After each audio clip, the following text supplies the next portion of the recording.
Yang paling kami tunggu sebetulnya adalah mengapa norma-norma yang diuji itu bertentangan dengan pasal 28D ayat 1, pasal 28G ayat 1 itu.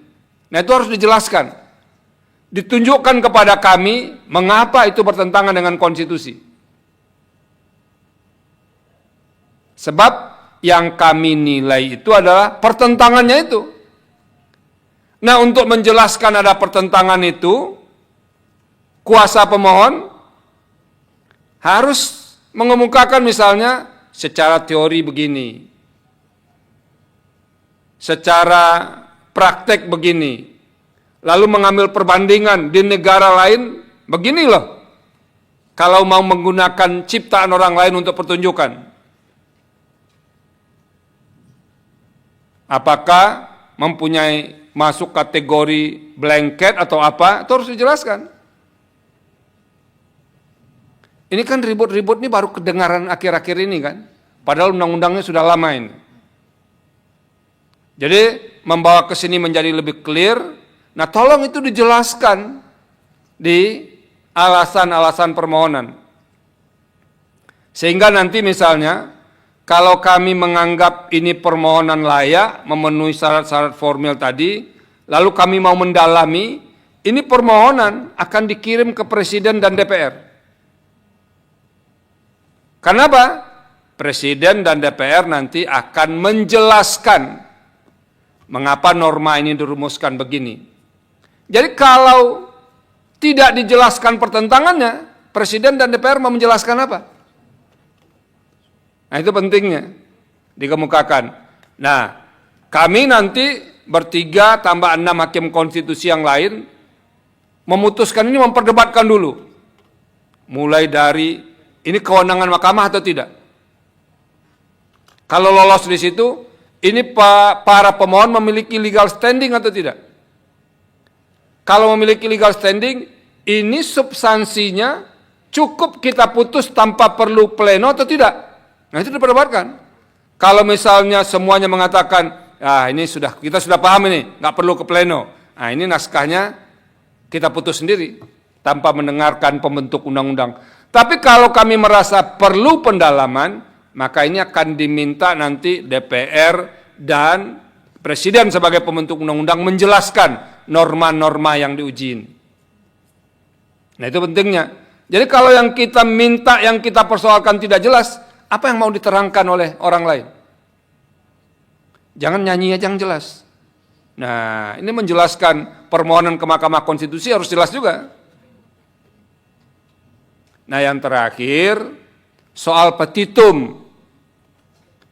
Ini apakah yang diinginkan oleh para pemohon itu menghapus keseluruhan norma atau memaknainya? Harus clear. Kalau menghapus keseluruhan norma, jelas menyatakan pasal ini dalam undang-undang ini bertentangan dengan Undang-Undang Dasar 1945 dan tidak memiliki kekuatan hukum mengikat. Plak, titik.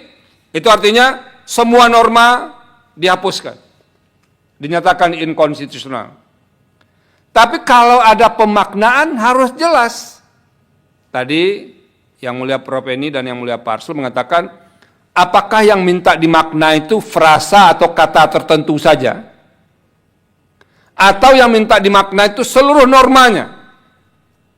Sehingga dinyatakan bahwa frasa ini dalam norma pasal X bertentangan dengan Undang-Undang Dasar 1945 dan tidak memiliki kekuatan hukum mengikat sepanjang tidak dimaknai.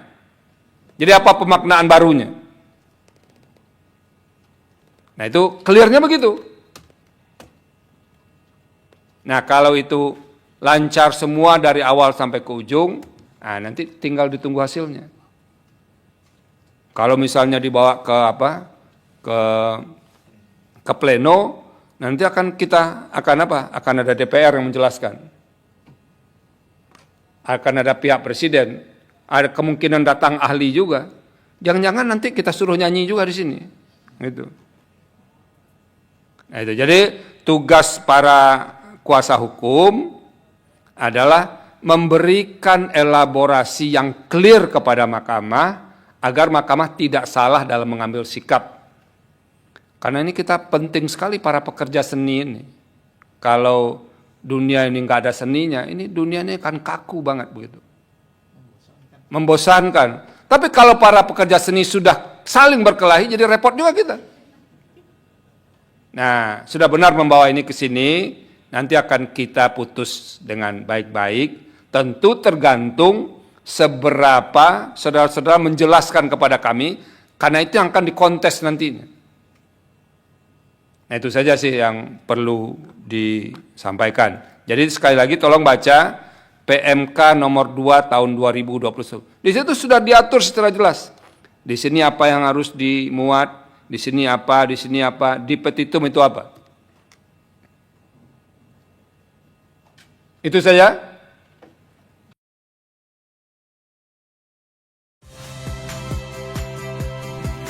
Saya Yasir Neneama. Saksikan program-program Kompas TV melalui siaran digital, pay TV, dan media streaming lainnya. Kompas TV, independen, terpercaya.